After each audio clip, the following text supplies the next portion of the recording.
Well, it's a kind of sad way to start the program this morning. I mentioned that Alvin, the chairman of the board of BC Place, had died over the weekend. Mr. Narod was a man of particular sincerity, clarity, sanity, and logic. And in all the years I've been reporting in British Columbia, and I've met everybody in the province almost without exception, let me say that dealing with Alvin Narod was something very different.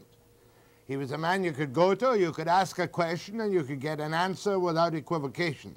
And his loss will be sorely felt, I'm sure, not only by people like myself, but by those in BC Place. So this morning is a good time to look at what's going to happen hereafter in BC Place. And for that purpose this morning, I have here none other than, and I've been waiting to interview him for years, the Arthur Erickson, who is a consultant architect for the broad vision of BC Place to come. Is that correct, Arthur? That's right. I will not ask you about the Washington Embassy. I will not ask you why I can't go from the bottom floor to the top floor in the courthouse. I like your Macmillan Bladell building, and I like many of your other buildings. David Padmore.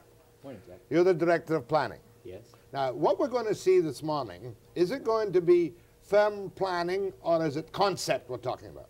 These are concepts, Jack, that we want to put forward now for discussion with Vancouver Council. Okay, now before we come to the concept, my incredible staff has put together a montage of some of the Erickson triumphs, which we shall now see, and we may or may not be able to talk about some of them. So here we go. From the cover of one of his books, Simon Fraser? That's right. Let's see what I can do. Don't know. Lethbridge University. Don't know. Museum of Man here. UBC. Private residence. Yeah, Vancouver. Expo 70, Japan. Private residence in Vancouver. The Bank of Canada in Ottawa.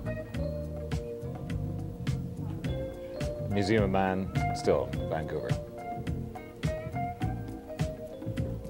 They're holding that one. Private residence, Vancouver. Lethbridge again.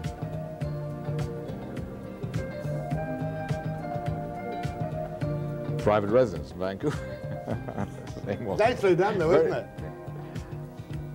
This is a mosque in Saudi Arabia.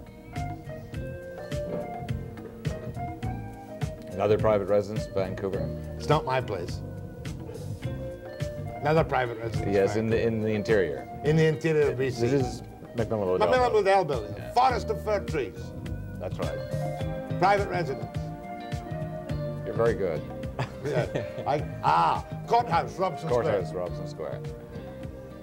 And an overall look at the north shore of Falls Creek with a concept of what's going to be there. Is that correct? That's right. Now, when did you become involved in this, Arthur? This is about 6 months ago, a year ago? 7 Yeah, months ago. 7 months And what ago. do you see as your mission here? Well, I think my office and the office of Fisher Friedman in San Francisco were brought together to try and establish general concepts with David as to how BC Place could develop.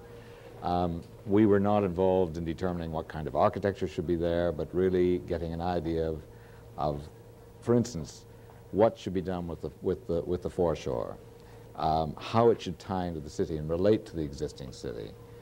The argument for density, which is a very touchy one with the city. And my position has always been that density in the downtown, if it's residential density that we're talking about, is the most important thing we can do. That we want people living in the downtown. To supply human beings on the streets. Absolutely, and make it possible to walk to work and that sort of thing. Well, with your worldwide traveling, and God knows you're never here. Yeah. Lucky you're here this morning. Normally you're on a plane going somewhere or coming back from somewhere.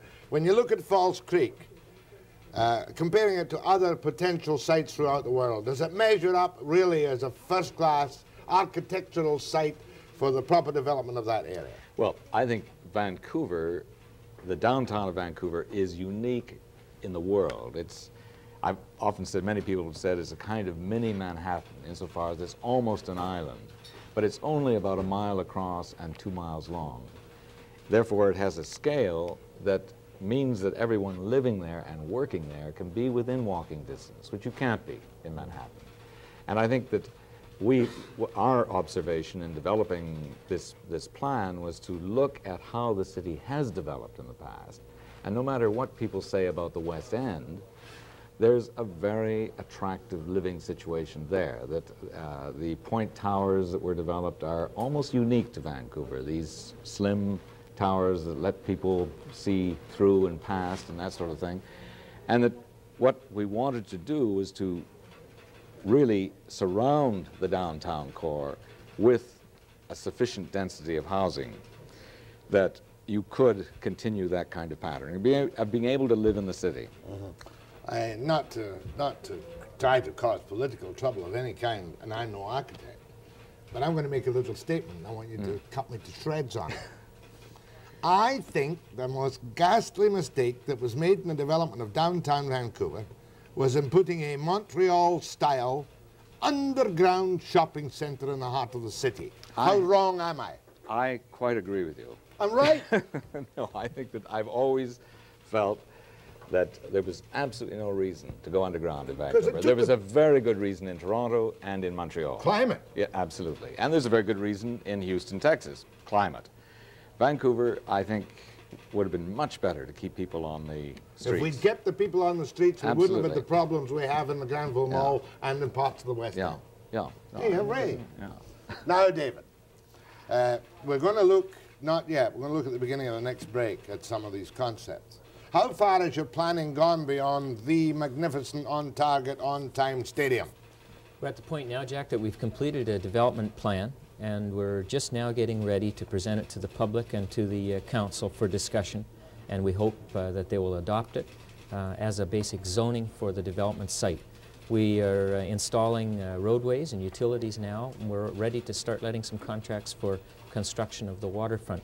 So we have a unique situation here where we have to prepare the site for Expo 86. We'll be installing services earlier than a normal developer would, say over the 20-year life of this project.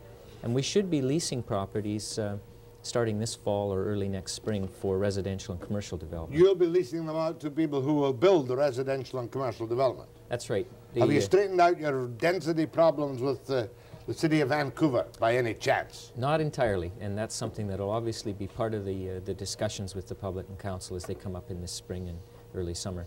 Right, now I'm going to take a break now, and we're going to come up on some of the prepared concepts of what it could look like. How many years down the road? About 25 years from now.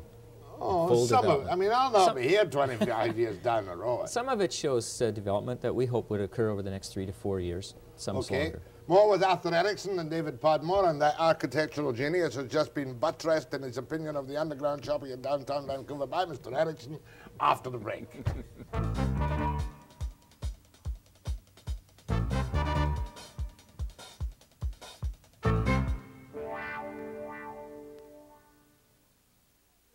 With Arthur Erickson and Dave Padmore. Now we're going to see, I hate this word concepts, drawings. What do you call them? Concept drawings, really. They Concept give drawings. you an idea what it looks like. Do these drawings represent any particular architectural types, or are they merely... No, not at all, because most of these are going to be built in 10 to 25 years, so we don't even know what they're going to look like. What the drawings attempt to do is to show the street pattern, the general character that's going to be established. The fact that at the ends of streets you're still going to be able to see the view of the creek, and from across the way you're going to be able to see the mountains. Okay, let's see it. And you and David can give me little chats on it. They were looking to the North Shore Mountains. Yeah, this is really coming forward on the whole project, looking at the city in the background and between the bridges. Mm-hmm. This is False Creek. This shows what it might look like at some point on the extension of Beach Avenue, looking towards the creek, and there's a small children's play area or park on the right-hand side. Oh, that's the Roundhouse Mews on Hamilton Street. Yes, the idea there is to really preserve the roundhouse and turn it into a retail center. Actually, here you see the division between the existing Yaletown and the new part, which will be of the same scale. There's no attempt to put in taller Here we're buildings. entering the site on Pacific Street, and on the right-hand side of Pacific, as you enter, there'll be a very nice view of False Creek and about a 12 to 14-acre park. This is looking across the creek, across the realigned False Creek marinas, and looking at the development that would occur to the left of the Canby Street Bridge if you're coming into the city. And this is one of the fishing piers that will come out from what we call the western neighborhood area in a new bay that's been created in that area. And then we have the good old stadium. Yes, and and a hotel on the right. This is and BC Place Park, which would be a very large park gathering place for the city. And this is another of the parks. Altogether, there are 83 acres of parks and 93 acres of developable land. But 90% of the site is open space or public use. This is the gathering area. Sorry, Arthur. No. And it shows actually some of the controlled water areas which are really designed for the use of children and recreation and small boats and things of that sort. This is what it might look like under the area between the Burrard and Granville Bridge opposite Granville Island, and this will be the earliest area to develop at What's BC Place. that? Well, that's the floating restaurant in the border of Chinatown next to the Sun Yat-sen Gardens. It'll be a Chinese floating restaurant in a new park with a pool created there. First I've heard of that. This is just entering the site from the west under the Burrard Bridge. That? This is the area just by the Sun Tower at Pender Street and Beatty, and it's looking back along the existing buildings, which are on the right. Oh, where all the cars are parked at the moment. That's right. And that's the old jail town up on the right there. That's right. That's the Beatty Street properties. And that? It's looking down Howe Street across to Granville Island. One of the things we attempt to do is we're going to try and keep the buildings back from the street, protect the view corridors through from the existing city to the water. Another children's park on the site? This is one of the large parks. This is a 12-acre park. This is a general recreation park for a almost entirely residential section of the city. This is the end of Pacific, isn't it? As you drive Yes, that's into the property and look directly out into Actually, Falls Beach Creek. Avenue. Beach Avenue, I mean, yes. And the entrance at Roundhouse Square. The intention also is to introduce some ferry docks. So you have a small ferry that takes you across Falls Creek and perhaps over to Kitsilano and that sort of thing. The area around the roundhouse we'd like to have as a pedestrian area, a pedestrian street. Without Some of these tall vehicles. buildings will be housing and some will be office space, is that correct? That's right. Yes. Around the stadium, and this is a view of the stadium at night, where the intention is to build restaurants and everything else adjacent to the stadium, because there'll be crowds coming out after a game, and we want to make sure they can be absorbed in this immediate area. We haven't even talked about parking in detail or anything like that, have we? No. Is this the morning to talk about parking? Sure, if you'd like. Is this the morning to talk about the current plans for parking for the stadium when it opens in 1980, this year? June 19th. June the 19th. Are you going to have any parking ready for this time? We're going to have parking on site for about 2,000 vehicles, but as you know, the intention with the stadium was not to have a large supply of parking on site immediately around the stadium, but to rely on the downtown. And I think a good example of how it worked was when the Queen's visit. We had about 40,000 people in the building, and the exiting and the entrancing worked very, very well. There was very little congestion. There was sure a 15 to 20 minute period where the sidewalks and the walks were fully occupied, but that was what we intended, to use the existing parking in the downtown and to make people walk that 3 to 4 block Well, it's not distance. often I'm enthusiastic about anything, but I've always said that if there are big events in there, that people will get to them and they'll walk 5 miles if they have to. And that was proven in spades the day the Queen was in the stadium. The important thing, Jack, is they don't have to walk 5 miles, though. There is adequate parking for all of the major events within about 3,000 or 4,000 feet of the stadium. All right, as you come now to leasing property, what kind of, for what kind of buildings are you planning perhaps to lease property even this year? Residential and some commercial opportunities. In the area between the Burrard and Granville Bridge, we would have properties both for residential and some restaurant, lower level retail. Won't the uses. recession hold you back quite severely though in your planned development? It'll slow down the pace of development. It has with everyone that's building in the downtown or in Vancouver. But we had a long lead time to get ready with services and for construction on the waterfront, so we think we'll do quite well out of it. All right, you game for some telephone calls, Arthur? Okay, Absolutely. your chance to talk to two of the most distinguished architects in the country, Arthur Erickson and Jack Webster. I'm joking, of course, about me. And David Padmore, the man who does the hard work. You do the thinking, he does the work. Oh, I'd say the other way around. Calls to on BC Place after the break.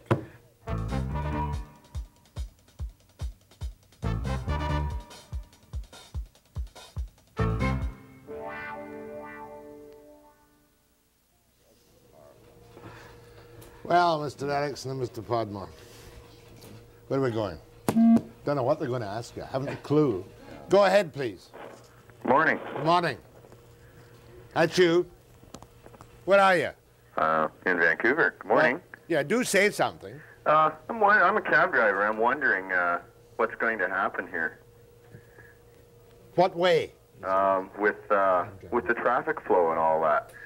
I noticed that lately they've done a few things around the downtown area that has really messed things up. Well, is the problem still the Cambie Street Bridge? Mostly with the reopening of Robson Street. That really made a mess of things. Well, okay, David. I agree with you. Do you agree with? Oh, absolutely. I mean, I think that was one of the great mistakes the city made, and it was purely a political issue. Because you decided that that would be closed. Absolutely, and they haven't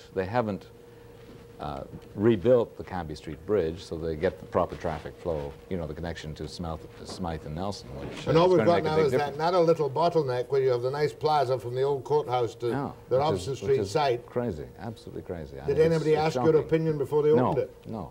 And you're prepared to tell Never them? even heard. Came down one day and it was open. You know? Bad opinion, a bad move. Absolutely. Erickson said City Council was wrong. God bless Absolutely. Erickson. Good. Next call, please. Go ahead, please. Morning, Jack. Morning. Morning, Jack. Morning. Yes, say, Jack, I had a pleasure of meeting you at BC Place last fall, and I'm an iron worker at Local 97. Yeah. And I'm just wondering, seeing that you got those two guys there, I'd like to find out if there's going to be any structural iron buildings going to be going up. Here's a guy looking for a job. David Padmore. Definitely. There'll be a lot of construction that would involve your skills. We're looking at about 2,000 man-years of employment each year through the life of BC Place. So we're expecting about 40 to 50,000 jobs created, or man-years of work created by BC Place over the 25-year You haven't been lifetime. told there's going to be a provincial election or anything, No. have you? One of the things we've done, Jack, in preparing the plan is we've done an economic study that we'll present to Council. Yeah. And it looks at job creation and what And you contribution say, BC Place makes are to you employment. telling me, David Padmore, without a smile on your face that you're going to have 2,000 man-years this year? We already have in the order of 1,000 people working on the site. We had 600 to 800 people working at the stadium in the last 2.5 years. And all We've got- being well, if you get City Council agreement and everything, you'll have more jobs this year. Yes, that's right. We'd like to be under construction with the bridge, continue with the roadways, and get underway with the waterfront treatment. Go ahead, please. Yes, I was just, you know, hearing about all this stuff here. It sounds great. You know, we've got the convention center and everything going up, and we've got the stadium going up and everything. And it sounds great, but I was just wondering, what's going to make this time any different from any other time? Like, what's to say that a couple of years down the road, because, you know, this is long term, a couple of years down the road, they're just going to say, well, that was nice, let's make another study, and another, and another. I was just wondering what's going to make this time any different from any other. What he's asking you is are we going to have this 20, 25 years development more or less assuredly, or can it be dumped at any time? I think to a greater extent than you would in other projects. One thing that's unique about the project is Expo 86. We have to get the site serviced. We have to put the utilities and roadways and waterfront treatment in. Expo also means a lot of legacies on the site, things that can be used by the public after Expo 86 that'll be part of BC Place. And Vancouver's housing requirement, even with the recession, is still projected to require So something in the order Expo of... 86 is the spur. Expo 86 is the thing that makes sure that the site gets developed and ready for future residential commercial development. Must ask a question, may not be fair. The design for the convention center, the ship, Oh, yes. do you like it? Well, that's not fair. Leave it there. Go ahead, please. Hello, Mr. Erickson. Yes. Yes. Yes, I have a young friend coming from Germany. He's a highly trained young architect. Who does he see about a job? I'm telling you. How hard Well, jobs are there? if I get a job in BC Place, tell them to come and see me. If I don't, tell them to stay away. But is it tough for young architects? Oh, very tough. Right now, it's very tough for architects. That's tough. Go ahead, please. Good morning. Morning. I sometimes feel that I got in on the second act on the whole stadium BC Place thing. It somehow seems somewhere that a lot of the stuff got done backwards. For instance, I don't recall anybody saying that there were any problems with the Cambie Bridge until the stadium got put in place. Oh, that's not right. The City Engineering Department for years has been talking about a realignment of the Canby Bridge on the same basic alignment that's now being recommended. They also had done earlier studies about whether or not the bridge was structurally sound and needed replacement. So BC Place is not the catalyst to the change in the Canby Street Bridge, but BC Place has offered to pay about what amounts to 50 to 55% of the cost of a realignment because BC Place does benefit from a new bridge. We'd like to see the bridge under construction now. We could have started 6 months ago. And you'll have to start quite soon, won't you? We'd like to start tomorrow if we could. Who's holding you up? Vancouver City Council. Vancouver City Council. Any other... Well, it almost seems that somewhere along the line, Vancouver City Council, speaking for the citizens of Vancouver, didn't particularly want BC Place where it is. And for instance, like parking, it's almost sort of after the fact. There seem to be many problems associated with... Again, sir, I have to disagree with you. I don't think at any time Council has suggested they don't agree with the project. There is, as there was with any major project, there's some disagreement about the densities, about the amount of non-market housing. With respect to the bridge, Council approved in February 1982 the alignment of the bridge and authorized their departments in BC Place to go ahead with the design of the north approaches. They've also authorized funds to look at the design of the full structure. I should point out that most of it's designed now, and the north end is out for tender. And money bylaw has been passed. That's right. But what you have to consider, too, is that all of this was industrial land and rail yards before. And so what it's being replaced with is very necessary housing and also the retail and recreational facilities and everything else that will go along with that. I mean, this is a thing that's going to consolidate the downtown and really make Vancouver, because I've certainly traveled in most cities in North America, one of the most distinctive cities in the city, most livable. Go ahead from Terrace, BC. Yes, good morning. I'd like to know if any monies from Lotto 649 are help financing these projects, and if so, when we would be able to get a ticket up here. Not at BC Place, sir. 649 is providing the funding for Expo, which is a separate project, separate Crown Corporation. Nothing. BC Place basically is the landlord of Expo 86. We lease the site to them. Go ahead from Abbotsford. Hello. I'm very excited about the BC Place. I think it's long overdue. I just wonder if there's any way that I, as the general public, can become involved in it with either promotions or money raising and the like. Thank you. There'll be more and more opportunities, ma'am, for you to be involved. Right now, the model is on display at Eaton Centre, and it will be going to the Woodward shopping centres over the next few weeks, and then we'll be in Robson Square in mid-April. And from that point on, we'll start to publish material about the development plans, keep you informed of our discussions with the Vancouver Council, and we hope that people that are interested, like yourself, will see the model, express your views if you're in support or if you have concerns about the project. I'm trying to think of a final question that could get Arthur in trouble. I can't really, I can't really think about it. What is your major project at the moment? Which? Oh, that's very hard to say. You know, we won a competition for a huge project in Los Angeles, which we're working on at the present time. But that's another, you know, one of these 10-year, 15-year projects, which one works at dips and dabs. Well, I should go around town today saying, Erickson and Webster agree on a number of things. My thanks to Arthur Erickson, a world-famous architect. Every time you pick up an in-flight magazine, there's another story about Erickson going somewhere and doing something. And David Padmore. And I'm sure we all, you know, express to Mrs. Narod exactly. Sympathy. It was a great loss. Great loss. It really was. I'll be back with my Labour story after the break.